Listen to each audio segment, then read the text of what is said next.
Friends, welcome to RecipeTamil-YouTubeKitchen. இன்றைக்கி நம்ம உருளைக்கிழங்கையும் முட்டையும் வச்சு ஒரு சூப்பரான சைட் டிஷ் செய்ய போகிறோம். வாங்க எப்படி செய்கிறதுன்னு பார்க்கலாம். அதுக்கான மசாலா பொருள்லாம் வச்சுருக்கேன்.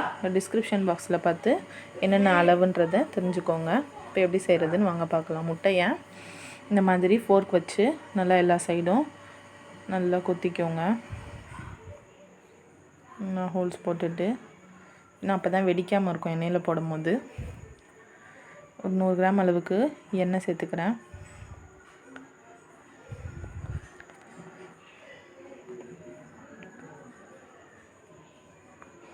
எண்ணெய் சூடானதும் நம்ம உப்பு போட்டு அவிச்சு வச்சுருக்க உருளைக்கிழங்கையும் முட்டையையும் இதில் போட்டு ஃப்ரை பண்ண போகிறோம் லைட்டாக.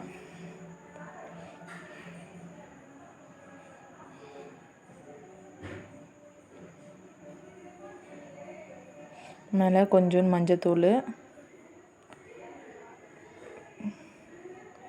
கொஞ்சமாக மிளகாத்தூள்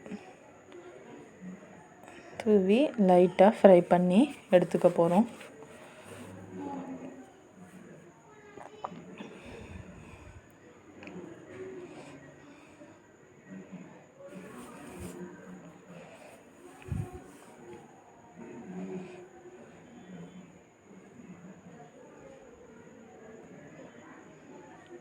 நல்லா எல்லா சைடும் திருப்பி போட்டு 4 பக்கமும் நல்லா திருப்பி போட்டு ரோஸ்ட் பண்ணி எடுத்துக்கலாம்.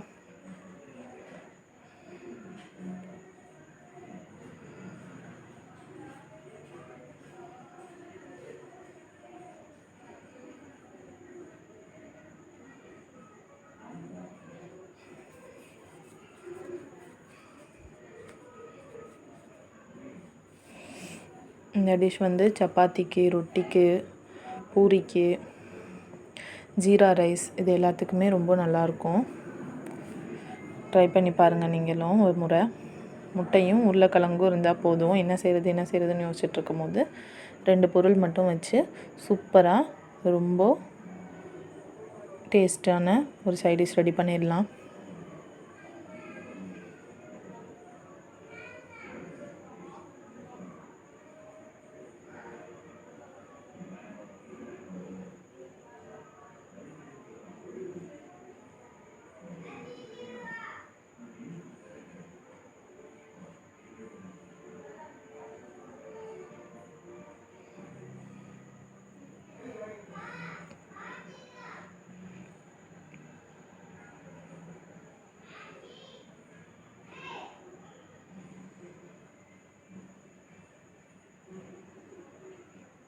இப்போ போதும், இந்த அளவுக்கு வெந்தால் போதும்.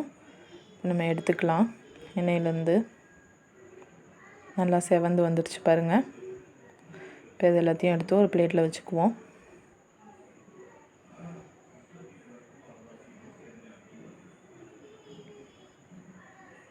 இப்போ அதே எண்ணெயில் நம்ம தாளிச்சுக்கலாம்.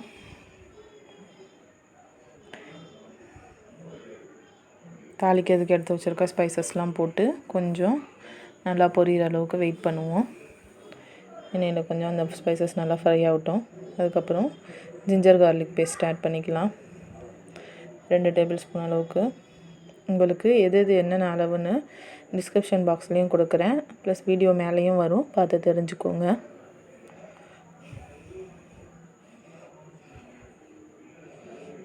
இஞ்சி பூண்டு நல்லா எண்ணெயில் ரோஸ்ட் ஆயிடுச்சு.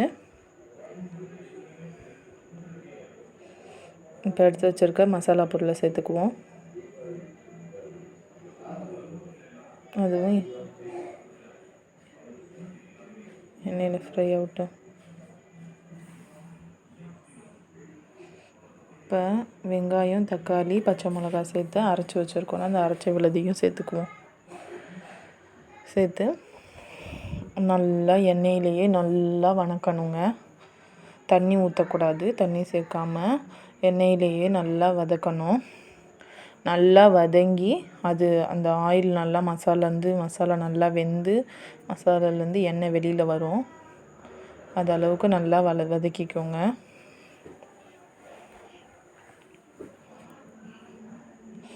உப்பு சேர்த்து வதக்குறோம்.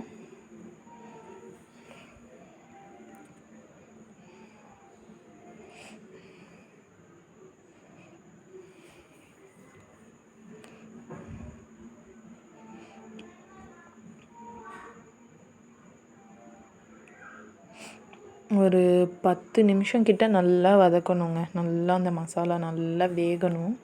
எண்ணெயிலேயே நல்லா வேகணும். அந்த அளவுக்கு நல்லா வதக்கிக்கணும்.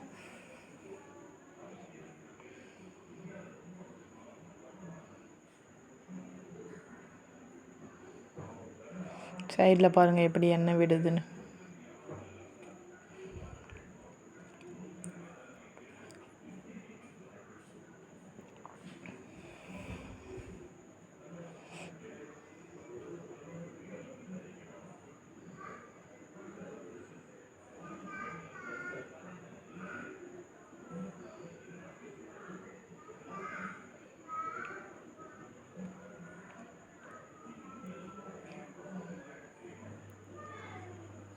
இப்போ நம்ம தயிர் சேர்த்துக்குவோம்.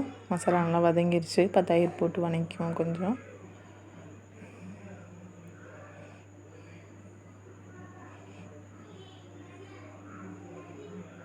ஒரு 4 டேபிள் ஸ்பூன் அளவுக்கு தயிர் சேர்த்துக்கிறோம்.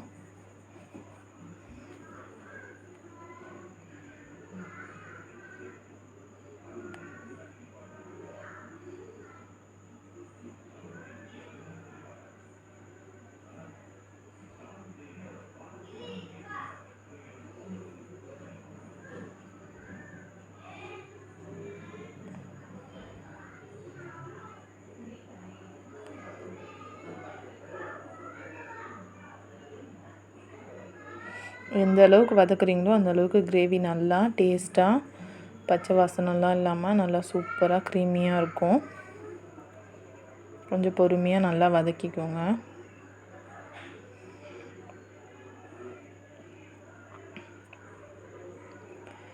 இப்போ நம்ம வேக வச்சுருக்க முட்டை உருளைக்கிழங்கெல்லாம் சேர்த்துக்குவோம்.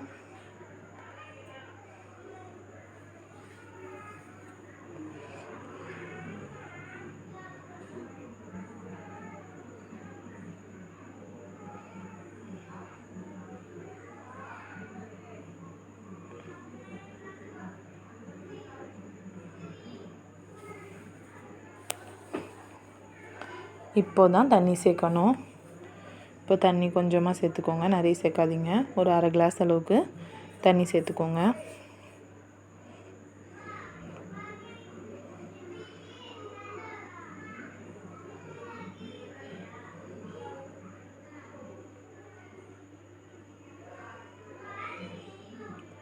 தண்ணி சேர்த்துட்டு மூடி போட்டு வேக விடலாம் கொஞ்ச நேரம்.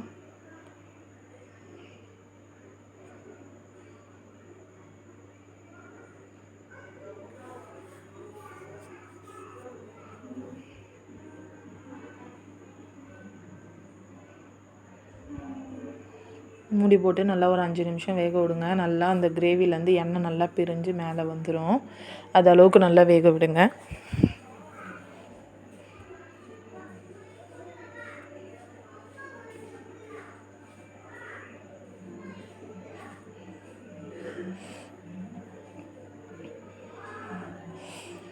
மூடி போட்டு வேக வைக்கும் போது இந்த மசாலாவுடைய வாசனைலாம் அந்த உருளைக்கிழங்கு முட்டையிலலாம் போய் நல்லா செட் ஆகும்.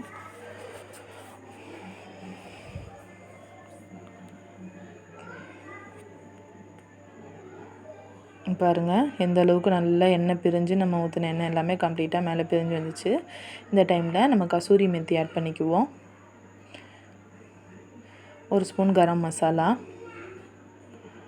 ஆட் பண்ணி ஒன்ஸ் நல்லா கிளறி விட்டுட்டு ஒரு 2 மினிட்ஸ் வேக விட்டால் போதும். அதுக்கப்புறம்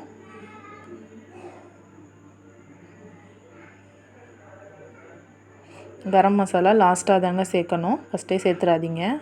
இது ஒரு மாதிரி கசக்கிற மாதிரி ஆகிடும். லாஸ்ட்டாக இந்த ஸ்டேஜில் தான் சேர்க்கணும் கரம் மசாலா.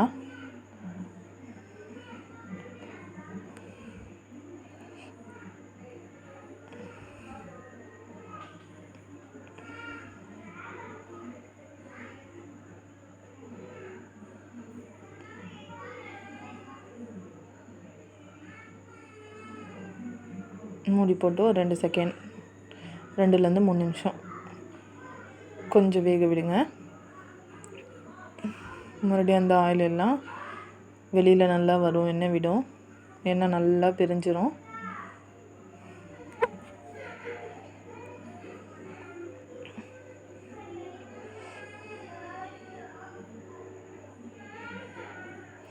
அவ்வளோதான், சூப்பராக ரெடி ஆயிடுச்சு.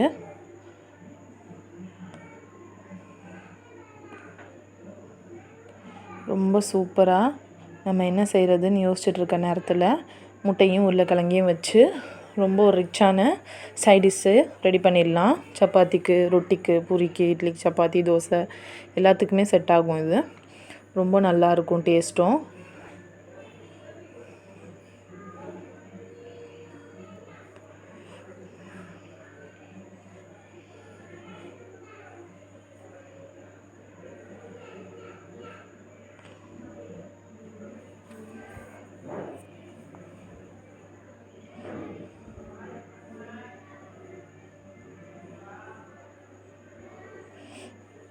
சூப்பரான சைட் டிஷ் ரெடி ஆயிடுச்சு. நீங்களும் ட்ரை பண்ணி பார்த்துட்டு எப்படி இருந்துச்சுன்னு எனக்கு கமெண்ட் பண்ணுங்கள். நான் இது ரொட்டி கூட செஞ்சுருக்கேன். கோதுமை பரோட்டா சுட்டு இந்த சைட் டிஷ் செஞ்சேன். நீங்களும் செஞ்சு பார்த்துட்டு எப்படி இருந்துச்சுன்னு எனக்கு கமெண்ட்டில் சொல்லுங்கள். சேனலை மறக்காமல் சப்ஸ்கிரைப் பண்ணுங்கள். தேங்க்ஸ் ஃபார் வாட்சிங்.